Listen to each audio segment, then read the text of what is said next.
शांति और आनंद से जी पाओगे? बचे कुछ जो 10 दिन है वो और नरक बन जाएंगे। अजी हम जाने वाले, अजी हम मरने वाले। इससे बढ़िया तो जब आएगी मृत्यु तो देख लेंगे। कितनी लंबी जीवन रेखा है हमारी। पूछते तो ऐसे है कि पता नहीं कितना बड़ा समाज सेवा का कार्य करके जाएंगे। बताओ कितने हमारे जीवन में। मैं कोई विरोध में नहीं हूं, ज्योतिष भगवान का एक अंग है। ज्योतिष शास्त्र, हस्त रेखा ये सब होती है, ये नहीं होती ऐसा नहीं है। शास्त्र भी है, भगवान का ये अंग भी है। पर जो समर्पित भाव वाला भक्त वैष्णव होगा ना, उसकी इसमें रुचि नहीं होगी। उसे पता है जाही विधि राखे राम ताही विधि रहिए, महलों में राखे चाहे झोपड़ी में वास दे, धन्यवाद निर्विवाद राम राम। बस अब इससे आगे क्या जानना। जब हमारे महापुरुषों ने कह दिया कि जाही विधि राखे राम, बस बात खत्म। अब दुख दे सुख दे, दुख को सुख में बदल दो, कुछ कर दो, इस सब की फिर कोई आवश्यकता नहीं रहती। तो इसलिए कर्म बहुत आवश्यक है। अगर कर्मों पर विश्वास नहीं रखोगे तो डरते रहो। डर डर के मारे देखा नहीं लोगों के 10-10 हाथ में अलग अलग ग्रहों की अंगूठियां होती हैं। ये इस वाले की है, वो उस वाले की है। ग्रह कब आप पर असर करेंगे? ग्रह तब आप पर असर करेंगे जब आप भक्ति से दूर। लेकिन जब ग्रहों को भी पता होगा कि ये हमारे ठाकुर जी का भक्त है, तो बिगाड़ना तो छोड़ो, दूर दूर तक आपके सामने आने की हिम्मत नहीं। बस उनको पता होना चाहिए कि हाँ ये हमारे ठाकुर जी का भक्त है, तो इससे तो भैया प्रणाम करो और आगे बढ़ो, इससे हमारा कोई झंझट नहीं।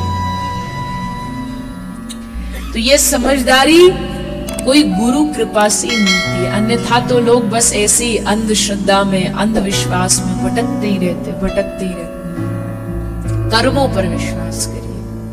कर्म तो इतने प्रबल होते हैं कि इस जन्म में नहीं, कितने जन्मों तक हमारे संग चलेंगे ये हम कोई बता नहीं सकता।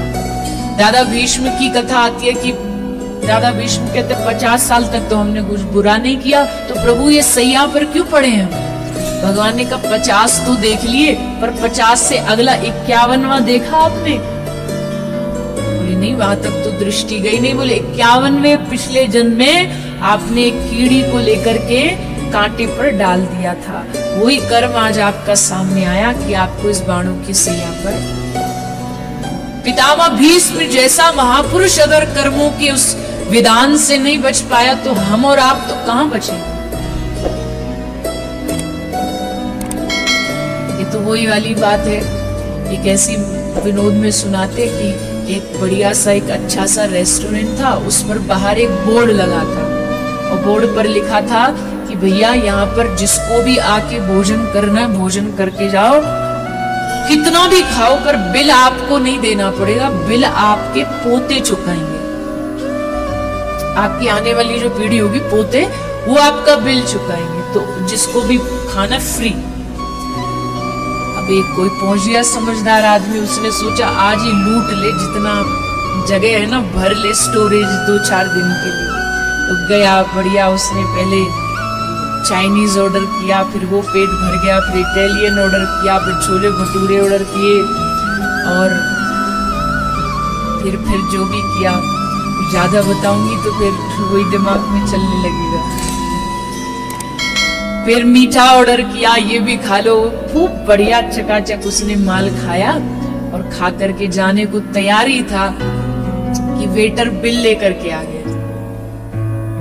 तो उसने कहा कि ये क्या कर रहे हो तुम लोग, झूठे हो, मैं तुम पर केस कर दूंगा कि तुम लोग झूठ बोलते हो। बाहर तुमने बोर्ड पर लिख रखा है कि तुम्हारा बिल तुम्हारे पोते चुकाएंगे, क्यों लिखा तुमने? तो उसने वेटर ने हाथ जोड़ के कहा कि भाई साहब ये बिल आपका नहीं है, ये बिल आपके दादाजी का है, चुकाओ। कितना भी बचने की कोशिश करो, जो खाओगे बिल तो तुमको ही चुकाना पड़ेगा, बिल कोई और नहीं चुकाता। तुम्हारे जो कर्म हैं उसका परिणाम तुमको ही भोगना पड़ेगा, कोई और नहीं भोगेगा। लाख बचने का प्रयास करो, पर उनका भुगतान हमें करना पड़ता है।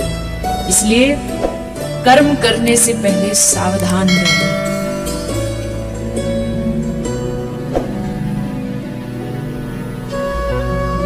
ये कर्मों की जो रीत है, ये भगवान ने खूब अनेकों बार श्रीमद् भागवत जी में ब्रजवासियों को समझाई। जब ब्रजवासी कहते हैं कि इंद्र हमारा अन्नदाता है, इंद्र ने हमको जीवन दिया है, भगवान ने कहा कर्म ना जायते जंतु कर्म नैव विलीयते, सुखम दुखम भयम क्षेमम कर्म नैवाभिपद्यते। हे पिताजी, बाबा, ये क्या बोल रहे हो? इंद्र तुम्हारा अन्नदाता है, इंद्र तुम्हारा जीवन दाता? नहीं नहीं नहीं, इस दुनिया में कोई किसी का अन्नदाता और जीवन दाता नहीं। सुखम दुखम भयम क्षेमम जन्म मृत्यु सब कुछ जो करने वाले वो आपके स्वयं अपने कर्म।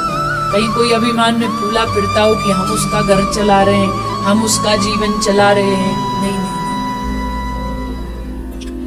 सुखम दुख, यहाँ सुख दुख का भी जो भी भुगतान है वो हमारा अपना ही किया गया है।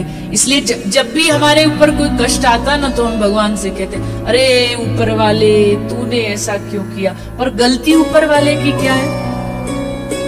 उंगली ऊपर जाती है हमेशा उनकी ओर, पर कर्म का सिद्धांत जानोगे तो उंगली अपनी ओर जाएगी कि मेरा ही कोई दोष रहा होगा जो आज मुझे परिस्थिति सहन करनी पड़ी, और अगर किया है तो चलो उसका भुगतान करना पड़ेगा।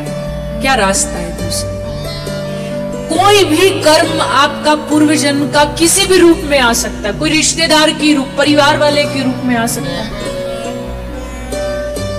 कई लोग होते हैं बोले हमारे परिवार का ये संबंध दिन रात हमें परेशान करता है। क्यों करता है? क्योंकि पिछले जन्म का कोई उससे हिसाब अभी चुकता बाकी है, इस जन्म में वो चुकाना पड़ेगा। ये रिश्ते तो वह बन गए हैं कि ये इसका चाचा, ये इसका पिता, ये इसका पुत्र, ये इसका भाई, ये सब बन गए, पर असल में सबका पिछले जन्म का हिसाब खाता चल रहा है। तो पिछला तो चलो जो है वो भोगना पड़ेगा, पर इस जन्म में भी ऐसा करके कि आगे के वो जन्म में न भोगना पड़े, इसलिए कर्म का विशेष ध्यान रखें।